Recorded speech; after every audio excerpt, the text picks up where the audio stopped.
Querida iglesia, estamos estudiando la primera epístola de Pedro, ¿sí? Una carta que él escribió a la Iglesia Universal. Nos gusta como congregación estudiar los distintos libros, ir avanzando versículo por versículo y que la misma palabra nos hable. Porque si yo me pusiera a hablar de lo que yo quiero hablar, puedo hablar cualquier cosa, ¿no es cierto? Pero la idea es ir extrayendo de los pasajes lo que el Señor nos quiere hablar. Porque la autoridad, por así decirlo, del predicador no está en el predicador, sino que está en la palabra de Dios, porque es palabra de Dios, ¿sí? Por eso vamos a leer este pasaje que toca hoy día. Lo voy a leer primero. Es bien denso, tiene hartos puntos, ¿ya? Y ahí lo vamos a ir desentrañando de a poco. El pasaje es este. Terminamos la vez pasada con el versículo 16, que dice: sed santos porque yo soy santo.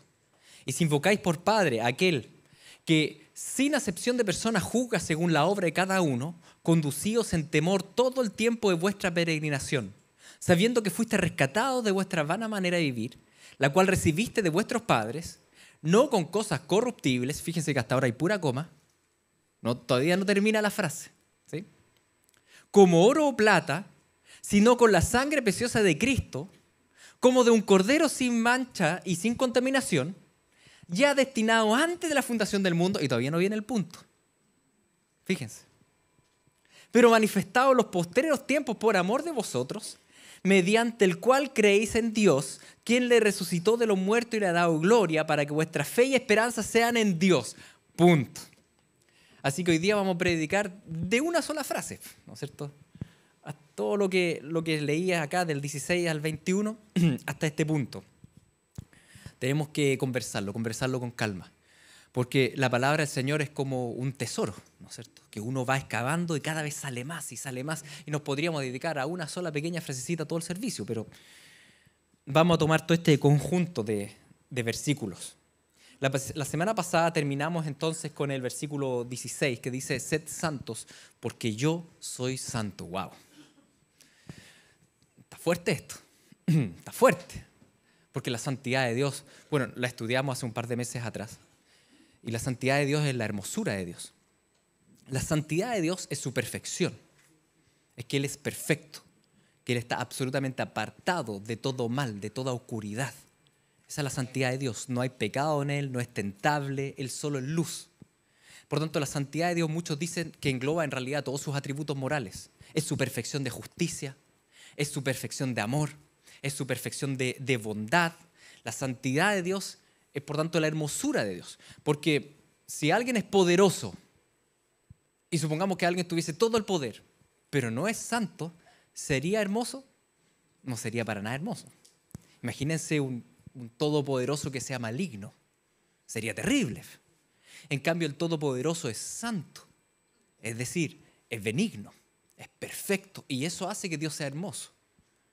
La santidad es la hermosura, y por eso todas las criaturas celestiales, ¿no es cierto?, proclaman la santidad de Dios y lo alaban y lo glorifican. Ahora, el tema es este. Dice: si nuestro Padre celestial es santo, nosotros también debemos ser así de hermosos en justicia, en amor, en bondad, en benignidad. Y obviamente, si somos sinceros, el poncho nos queda requete contra grande. No es algo que uno pueda decir: ah, ya, pues, listo, con esto me quedo y me voy para la casa y voy a ser santo como Dios. Imposible. ¿Cómo lo hago? ¿De qué manera? ¿Cómo vivir esto? El texto incluso continúa, ¿no es cierto?, con este estándar máximo y dice: porque si invocan por Padre a aquel que sin acepción de personas juzga, según la obra de cada uno, entonces conducíos con temor todo el tiempo vuestra peregrinación. Oramos: Señor, mira lo que el otro me hizo. Y claro que Él lo ve, pero no solo ve lo que le hizo el otro, ve también lo que hiciste tú. Si ese es el tema, porque Él lo ve todo. Como estudiamos hace 2 meses atrás cuando comparamos al rey Ezequías con el rey Senaquerib. No sé si ustedes se acuerdan. Estaba el rey Ezequías, estaba el invasor de Asiria, el rey Senaquerib, y vimos cómo Dios tomó a ambos hombres y sobre uno derramó su ira y sobre otro derramó su disciplina. Y comparamos lo que es la ira de Dios versus la disciplina de Dios, ¿sí? Y que son obviamente muy distintos. Uno es la disciplina de Dios es llevada a cabo hacia un hijo, ¿no es cierto? Y busca la edificación, la perfección. El tema es que no porque sea nuestro papá, Él va a dejar de lado la justicia perfecta. Ese es el tema acá en el pasaje. De hecho, precisamente por su justicia perfecta, Él decidió enviar a su Hijo unigénito para no pasar por alto el pecado, sino que a que haya una paga por el pecado. Y esa la llevó a cabo Cristo. Si Él hizo eso, ¿ustedes creen que va a permitir que simplemente nosotros sigamos en pecado y sigamos en pecado como si nada? No, pues no lo va a hacer. Él va a intervenir nuestra vida. Y va a intervenir la vida de sus hijos con una disciplina. Que la Biblia dice que es amorosa, aunque cuando uno está en disciplina no lo encuentra para nada amoroso. Pero la verdad es que sí es amorosa, porque si fuese ira es otro cuento. ¿No es cierto? Entonces, el Señor es perfecto en santidad, en justicia, en bondad. Por tanto, dice, como Él lo ve todo y es Dios todopoderoso y no hace acepción de personas porque es perfecto, tú caminas con temor. ¿Con temor a qué? ¿A quién debemos temer? ¿A las personas que nos hacen mal? No. ¿A las personas que nos desean mal? Tal vez hay alguien que te está deseando harto mal y te está haciendo mal y tú estás como asustado o asustada. ¿Debemos caminar con temor a las personas que nos amenazan? ¿Temor a la delincuencia o qué sé yo, las cosas que puedan estar pasando? ¿Temor a las personas que tienen poder? ¿A quién debemos temer? ¿Qué dice el texto? Al que juzga sin hacer acepción de personas. Y que así como ve el pecado en la persona que te hizo mal, también ve el pecado en ti. Y eso es una implicancia re importante. Porque generalmente cuando estamos peleados con alguien, como que nos cegamos hacia nuestro propio pecado y decimos, es que el otro. Pero el Señor no mira solo al otro. No mira solo al otro. Él juzga sin acepción de personas. Por tanto, si invocáis por Padre aquel que sin acepción de personas juzga según la obra de cada uno, entonces condúcete con temor reverente al Señor todo el tiempo de tu peregrinación. Es decir, si estás en un conflicto, si hoy día tú estás en un conflicto familiar, si hoy día tú estás en un conflicto en el trabajo, si estás en un conflicto con tus vecinos, si estás en un conflicto en el que sea, tu pensamiento número uno debe ser, no quiero pecar. No quiero pecar, quiero actuar en santidad. Porque mi Padre es santo, yo le quiero agradar a Él, yo quiero caminar en santidad y porque yo sé que Él ve todo. Ese debe ser tu primer pensamiento. Ahora, generalmente no es nuestro primer pensamiento. Nuestro primer pensamiento suele ser, oye, mira lo que el otro me hizo. ¡Qué injusticia! Que alguien me haga justicia. Es que mira el otro. Y el texto dice, no. Ese no debe ser tu pensamiento como hijo de Dios. Tu pensamiento como hijo de Dios es, en primer lugar, actuar en santidad. Porque Dios no va a hacer vista gorda a tu pecado. Si bien Él te perdona eternamente, Él en esta vida te va a disciplinar hasta que aprendas a caminar en hermosa santidad como Él es. ¿Me entienden? Entonces, no discutas en tu mente con el otro, sino que predícate a ti mismo. Si estás en un conflicto con alguien, dite a ti mismo, ¿por qué te abates, oh alma mía, y te turbas dentro de mí? ¿Por qué? Espera en Dios, porque aún he de alabarle salvación mía y Dios mío. Tal vez estás abatido, estás mal con el conflicto que estás viviendo. Y predícate a ti mismo, ¿por qué te abates dentro de mí? ¿Te abates porque tienes temor al hombre? ¿Porque te han pisoteado, te tratan mal? ¿Cuál es el problema? Si a mi Señor también lo pisotearon.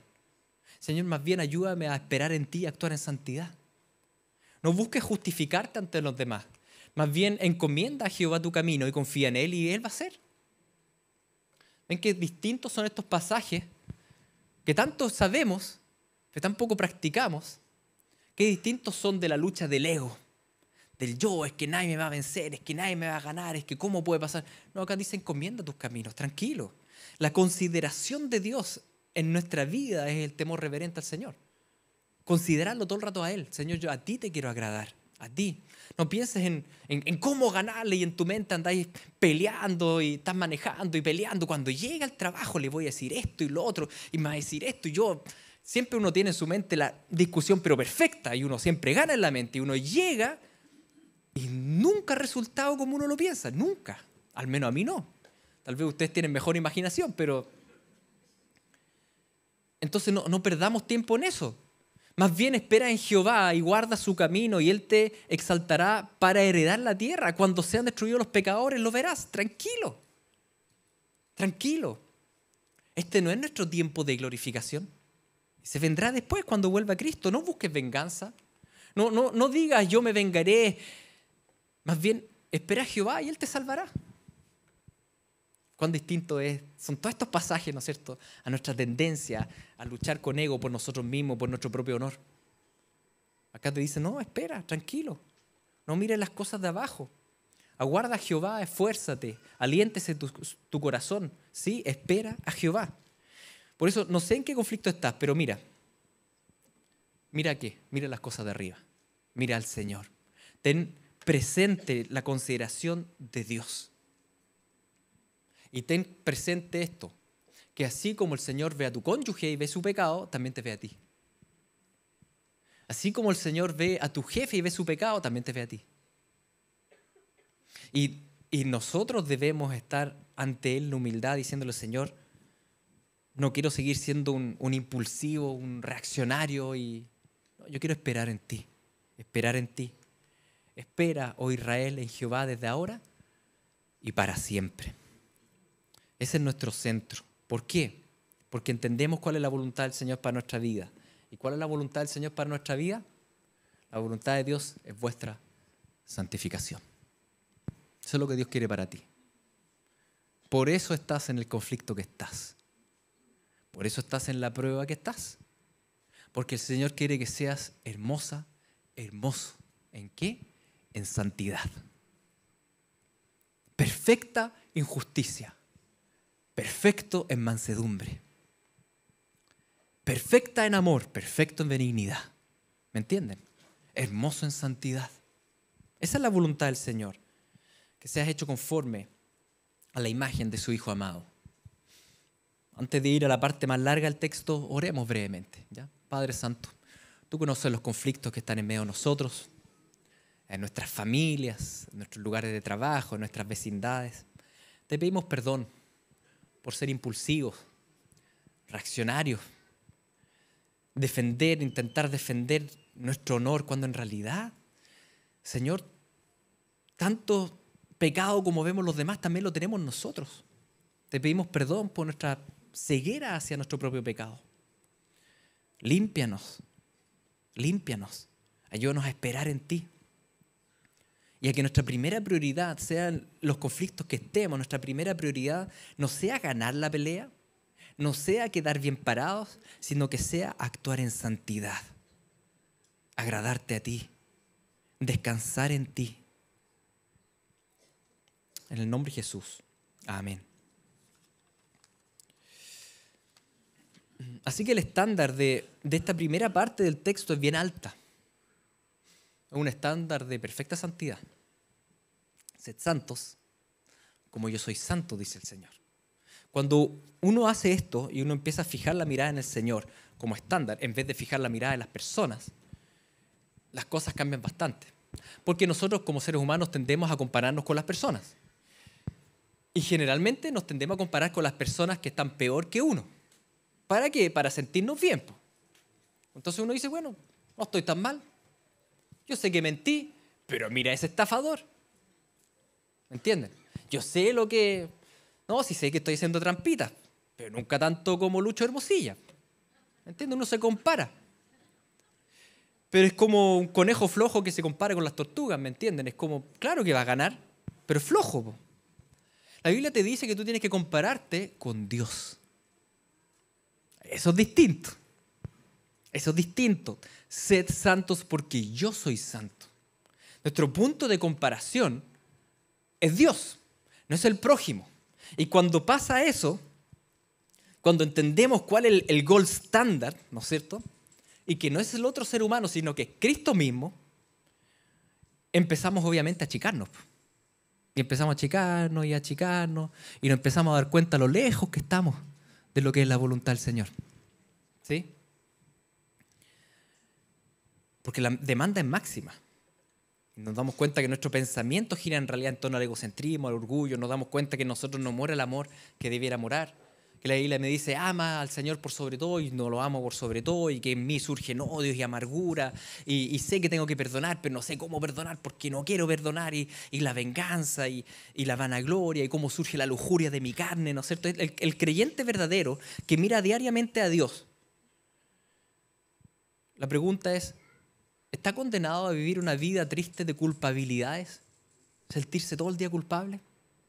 Esa es la pregunta que surge, porque si mi gold estándar es Dios, sed santos porque yo soy santo, y nunca alcanzo ese nivel de santidad, ¿estoy condenado a la amargura? ¿A la culpa? ¿Cómo lo vivo? Y ahí es donde el texto hace el giro. Y Pedro dice, miren, si invocan por Padre a aquel que sin acepción de personas juzga según la obra de cada uno, conducidos en temor todo el tiempo de vuestra peregrinación, sabiendo que tienes que saber algo al conducirte con Dios como tu máximo estándar, al compararte con Cristo y procurar ser santo como Cristo. Tú hazlo, pero siempre sabiendo algo, que va a ser muy importante que lo sepas, porque si no lo sabes, te hundes. ¿Saber qué? A ver, veamos. Sabiendo que todo esto. Sabiendo que todo esto. Y como yo sé que la frase es larga, vamos a tener que fragmentarla para analizarla. ¿Sí? Así que la fragmenté en los 5 puntos que tiene. Y voy a analizar con ustedes los 5 puntos. ¿Sí? Dios juzga sin hacer acepción de persona. Entonces debo conducirme con terror. ¿Cuál es la diferencia entre el temor y el terror? ¿Me entienden? Y si Dios es lo que yo debo ser santo como Él, estoy siempre en terror, en culpa, en amargura. No. ¿Por qué no? Porque yo sé algo. ¿Y qué sabes? Sabiendo que, punto 1, que fuiste rescatado de vuestra vana manera de vivir, la cual recibiste de vuestros padres. Ese es el punto 1. Tú tienes que saber qué. Tienes que saber qué. Te sientes frustrado porque buscas a Dios y tu proceso de crecimiento ha sido lento, más lento de lo esperado, y quieres tirar la esponja porque tú pensabas que iba a ser más rápido todo este tema y no, iba lento, iba difícil. Entiende lo siguiente, que tú ya fuiste rescatado. Fíjese que está en pasado.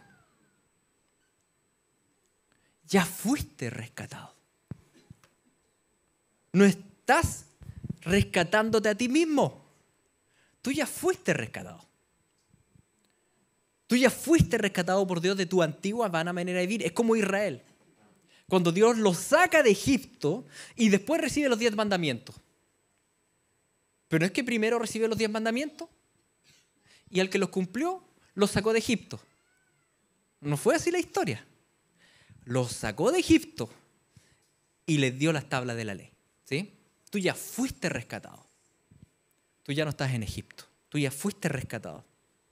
Tu lucha actual por la santidad no es una lucha para salvarte. ¿Me entienden?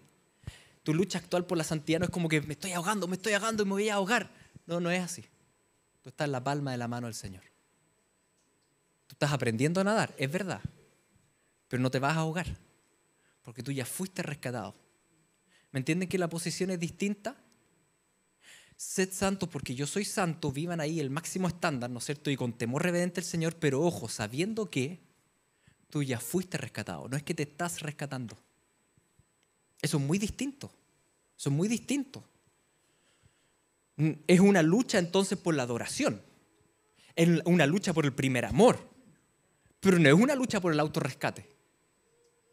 Un autorrescate de este mundo que ya fuiste sacado de Egipto y con grandes portentos. Es una lucha por tu santificación. Así que mientras caminas con temor reverente del Señor, hazlo sabiendo que tú ya fuiste rescatado. Es el punto número 1. Punto número 2. Sabiendo que tú fuiste rescatado no con cosas corruptibles, como oro, plata, sino con la sangre preciosa de Cristo, como de un cordero sin mancha y sin contaminación.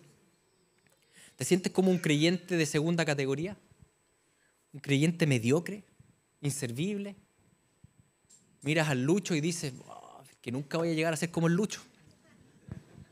Es probable que ninguno de nosotros llegue a ser como el Lucho. El tema es esto. Mientras caminas con temor reverente de Dios, hazlo sabiendo que, uno, tú fuiste rescatado, y en segundo lugar, fuiste rescatado no por 100 pesos. Para salvarte, Dios no entregó 1.000.000 de animales. Para salvarte, Dios no entregó un planeta. Tampoco entregó el sol y la luna. Ya, bueno, lo voy a salvar, ya voy a entregar el sol. No pagó con el sol. Ni siquiera pagó con ángeles. Dios pagó con su propia sangre. ¿Y sabes lo que significa eso? Eso es valor. El más alto valor tienes. ¿Has comprado algo carísimo? ¿Acaso cuando tú compras algo carísimo lo tiras a la basura? ¿O más bien lo cuidas como un tesoro? Miren, la sangre preciosa de Cristo, el Cordero eterno sin mancha, es el precio que Dios pagó por tu vida. Y el que no escatimó, ni siquiera a su propio Hijo. O sea, podría haber entregado mejor la Nueva Jerusalén, podría haber entregado querubines, podría haber entregado lo que sea, pero no escatimó ni a su propio Hijo, sino que lo entregó por todos nosotros. ¿Cómo no nos dará también con Él todas las cosas? ¿Tú realmente crees que aquel que no escatimó ni siquiera a su propio Hijo por ti, crees que va a perderte? ¿En serio crees que no va a completar la obra en ti? ¿En serio crees que Él te ve como un cristiano segunda categoría? Si pagó ese precio. Aquí tengo los buenos cristianos y aquí tengo a este que, bueno, todos saben que charcha, pero bueno. ¿Ustedes creen realmente que Dios lo ve así? Si no escatimó ni siquiera a su propio Hijo. ¿Me entiendes? Mientras tú luchas en santidad por guardar tu corazón en integridad, tú no lo haces bajo la opresión de la autosalvación y esto nunca lo voy a lograr y me estoy hundiendo. No, tú lo haces sabiendo que Dios te rescató y que Dios te rescató pagando el más alto precio posible. El más alto precio posible. Siente que tu crecimiento es lento y tortuoso y la verdad, crees que en realidad echaste a perder el plan que Dios tenía para ti. Dios debe haber tenido un plan muy bueno conmigo y ya lo eché a perder. Ya ese plan se estrelló. ¿Has pensado eso? Bueno, entonces, vive en santidad sabiendo, en tercer lugar, que el Cordero ya fue destinado desde antes de la fundación del mundo, pero manifestado en los postreros tiempos por amor a ti. El plan de Dios es un plan eterno. Es un dictamen, por tanto, inamovible y certero. No es que Dios va viendo en el momento qué inventar y qué hacer. Chuta, se me portó mal. ¿Qué hago? A ver, Jesús, ya baja a la tierra, a morir. No fue así, po. ¿Me entienden que no fue así? Fue un plan eterno intratrinitario de rescate por la humanidad perdida. Un dictamen eterno, inamovible y certero. Desde antes que se pusiera la primera piedra en el universo, Jesús ya había sido destinado a salvarte por amor. Tal vez tú dices, pero es que pequé, lo eché todo a perder. Lo tengo claro. Si por algo Dios mandó a Jesús. Si Dios no hubiese sabido todo esto, el Hijo no es destinado a morir. Dios ya lo sabía desde antes de la fundación del mundo. Si Dios hubiese pensado que te podías salvar a ti mismo, el Cordero no hubiese sido destinado a morir desde antes de la fundación del mundo. Pero Él ya sabía. Esto que tú dices, eché a perder el plan de Dios. No, Dios sabía que lo iba a echar a perder, así que Él ya desde antes de la fundación del mundo lo rectificó. En Cristo. ¿Me entienden? Él fue destinado desde antes de la fundación del mundo. Desde antes que se pusiera la primera piedra en el universo, desde antes que se uniera la primera molécula de agua, Dios ya te había visto. Y te había amado. ¿Con qué? Con un amor eterno. Antes que se uniera la primera molécula de agua. Por tanto, Dios le pidió algo. Dios Padre le pidió algo a Dios Hijo. ¿Y qué le pidió Dios Padre a Dios Hijo? Esta es la voluntad del Padre, el que me envió. Que de todo lo que me diere, yo no pierda nada, dice Jesús, sino que lo resucita en el día postrero. Y esta es la voluntad del que me ha enviado, que todo aquel que ve al Hijo y cree en Él, tenga vida eterna, y yo le resucitaré en el día postrero. De cierto os digo, el que cree en mí, tiene vida eterna. Ya la tiene ya. Porque el Padre se lo pidió al Hijo. ¿Y cuándo fue esta petición? ¿No fue un día antes de morir? El concilio intratrinitario fue previo a la creación, dice la Biblia. El pacto de redención efectuado dentro del núcleo de la Trinidad es previo a la primera fundación de la primera piedra colocada en el mundo. Y el Padre ya había destinado al Hijo a morir y ya le había dicho al Hijo, ¿sabes qué? Los que yo te voy a dar, tú los vas a justificar. Y los que tú justifiques, tú los vas a santificar. Y los que tú santifiques, tú los vas a glorificar. Eso me pidió el Padre, dice Jesús. Y yo tengo entendido que Jesús obedece al Padre al 100%. ¿Sí? Esa es la base del Evangelio. La obediencia perfecta del Hijo al Padre. Por tanto, ¿ustedes creen realmente que Jesús va a desobedecer al Padre por ti? No, es que tu caso es tan complicado que al final decidió, después de miles y millones de años de historia, ahora voy a desobedecer al Padre. A este sí que lo pierdo. No, porque el Padre dijo, tú no me vas a perder a ninguno. Así que el que cree en mí, dice Jesús, tiene vida eterna. Ya la tiene. Ya la tiene. Es imposible que Dios te suelte. Es un plan eterno. El Padre se lo pidió al Hijo. El Hijo obedece completamente al Padre. El dictamen ya está dado. Tú luchas por tu santidad, pero sin terror. Tú luchas con temor reverente porque Dios lo ve todo, pero sabiendo que ya estás en la palma de Dios. Tú luchas para estar en el estándar, ¿no es cierto?, de la santidad, pero sabiendo también que Él no te va a soltar. Tienes temor reverente de Dios, pero no con terror, porque ya tienes la vida eterna. ¿Me comprenden cómo el texto trabaja la vida en santidad? Y la base de la vida en santidad.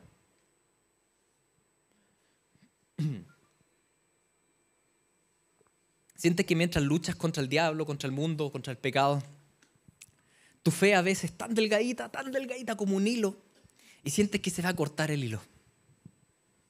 Que tu fe está, pero es como un pelo. Sientes que se va a cortar. Señor, no sé si puedo seguir con esto. Y ahí Pedro te dice, debes luchar por tu santificación sabiendo que, 1, ¿cuál era el 1? Ya fuiste rescatado. 2, ¿cuál es el 2? Pagó el precio más alto. 3, ¿cuál es el 3? Esto es un plan eterno. 4, mediante el Cordero, tú crees en Dios, mediante el cual creéis en Dios. ¿Mediante quién creemos en Dios? Mediante el Cordero que fue destinado desde antes de la fundación del mundo. ¿Sí? Mediante el Cordero cuya sangre preciosa fue el pago por nuestros pecados. Mediante Él creemos en Dios. ¿De quién proviene la fe salvífica? De Jesús. Tu fe es un don de Dios. ¿Tú crees que Jesús permitió que creyeras para después quitarte esa fe salvífica que Él te ha dado? Más bien la palabra dice que esta es la obra de Dios. ¿Cuál? Que creáis en el que Él ha enviado. El creer en Cristo es, dice el texto, una obra de Dios.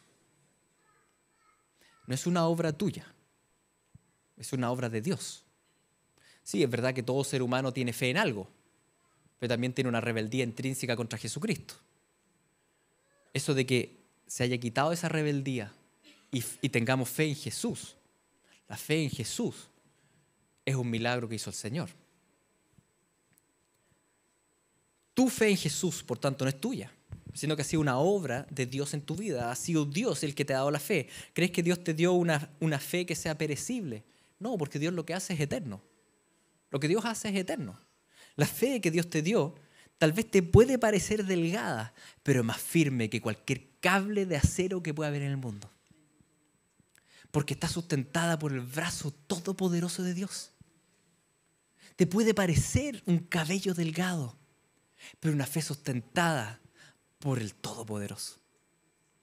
Porque Él la dio. Él la dio. Cuando sientas que es imposible perseverar, mira a Jesús y ¿sabes lo que Él te va a decir? Sí, tienes razón, para los hombres esto es imposible, mas para Dios todo es posible. Eso te va a decir el Señor. No sé si está claro que con este pelo de fe no vas a poder hacer nada. Menos mal ese pelo de fe lo sostiene el Señor. Así que aunque tengas fe como un grano de mostaza, chico, una fe piñufla, pero es del Señor. Así que podrás decirle al monte, échate al mar. ¿Cuál es la enseñanza de eso? Que la verdad no es un tema de tamaño de fe, es de calidad de fe. Y esa calidad la da el Señor. ¿Sí?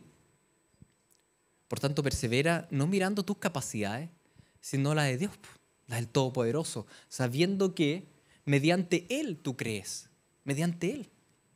Él tú crees. Y en quinto lugar, sientes que esta carrera está siendo muy larga, un camino muy angosto, muy difícil realmente. Mientras caminas, sabiendo todo lo anterior, ¿no es cierto? Que punto número 1, tú ya fuiste rescatado. Punto número 2, por el precio más alto. Punto número 3, en un plan eterno donde esto ya fue dictaminado desde antes de la fundación del mundo. Y punto número 4, una fe inquebrantable que Él te dio porque proviene del punto número 5. Si consideras entonces que esto está siendo muy largo, muy angosto, muy difícil, camina el camino sabiendo que, ¿cuál es el quinto sabiendo qué? Sabiendo que Dios le resucitó a Cristo de los muertos y le ha dado gloria para que vuestra fe y esperanza sean en Dios. Sabiendo que Jesús ya resucitó. Ya resucitó. ¿Y qué significa eso? Que ya la batalla fue ganada. Eso significa. Que la muerte ya fue vencida. Que el pecado ya fue destruido.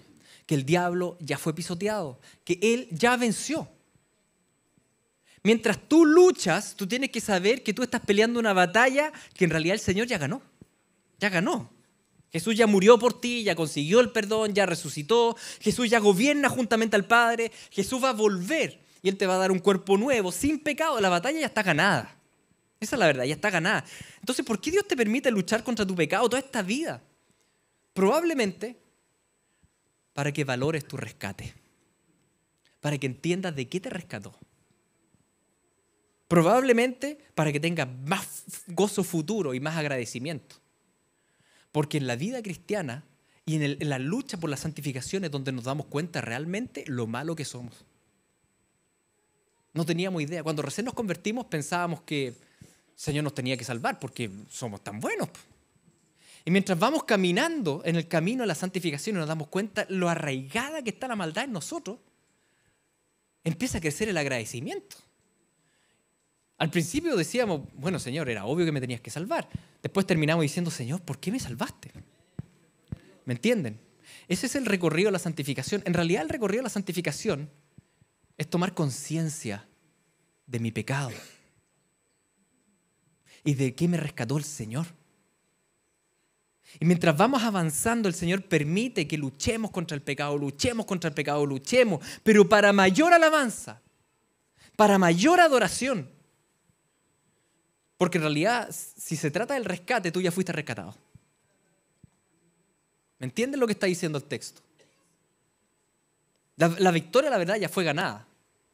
Pero Dios te deja que ahí pelees tus batallitas para que sepas que cuando tú estés en su presencia, ningún alma se jacte delante del trono y pueda decir, aquí llegué yo, finalmente el cielo me esperaba. ¿Me entienden? Ninguno de nosotros va a poder decir eso, porque en su presencia nadie se jacta. Por tanto, Dios te deja en la tierra batallando contra ti mismo. Y es durísimo, pero es necesario. Ahora, esa batalla contra ti mismo, tranquilo, tranquila, porque la victoria está asegurada. Pero sí es difícil, porque el mandato es uno.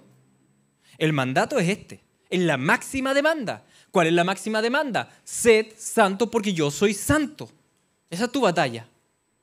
Tú no luchas contra carne ni sangre, no luchas contra el prójimo, tú luchas contra tu pecado. Cuando te tratan mal, cuando peleas, los conflictos, tú luchas contra tu pecado. Y si invocas por Padre a aquel que sin acepción de personas juzga según la obra de cada uno, conduce de toda esta vida con temor ante el Señor, temor reverente, porque Él te ve, porque Él lo ve todo. Pero ojo, eso no significa terror, eso no significa culpa eterna, sino que mientras tú luchas con el máximo estándar, también luchas con la máxima seguridad. Sabiendo que fuiste rescatado de la vana manera de vivir, la cual recibiste de vuestros padres. Sabiendo que fuiste rescatado no con cosas corruptibles como oro o plata, sino con la sangre preciosa de Cristo, como de un cordero sin mancha y sin contaminación. Sabiendo que ese cordero ya fue destinado desde antes de la fundación del mundo, pero manifestado en los posteriores tiempos por amor a ti. Y sabiendo que mediante Él, Jesucristo, mediante el cual tú crees en Dios, y sabiendo que Cristo, el Padre, resucitó al Hijo Jesucristo de los muertos y le ha dado gloria para que vuestra fe y esperanza sean en Dios. Esta batalla ya fue ganada. El rescate ya sucedió. El precio es el más valioso. El plan es un plan certero y inconmovible. Tu fe la sostiene el Señor y la victoria está asegurada. Gloria al Señor. Oremos. Padre Santo, te damos gracias. Te damos gracias porque tú eres santo. Y esa santidad es tu hermosura. Que tú seas perfectamente benigno, bondadoso, amoroso, justo. Gracias por eso. Gracias porque tu voluntad es que nos santifiquemos y nos parezcamos cada día más a ti. Gracias, Señor, porque eso significa que quieres hacernos cada día más hermosos en justicia, en misericordia, en bondad. Y gracias porque tú no quieres que nos comparemos entre nosotros, sino que vivamos de acuerdo al máximo estándar que eres tú mismo. Gracias porque si bien sabemos que eso por ahora es imposible, estamos luchando y luchamos contra nuestra carne y muchas veces nos topamos con nuestras flaquezas, luchamos, Señor, en plena seguridad de que ya estamos rescatados, en plena seguridad de que somos valiosísimos para ti, en plena seguridad de que Cristo ya resucitó y venció. Gracias por ese amor. Gracias, Señor. En el nombre de Jesús. Amén.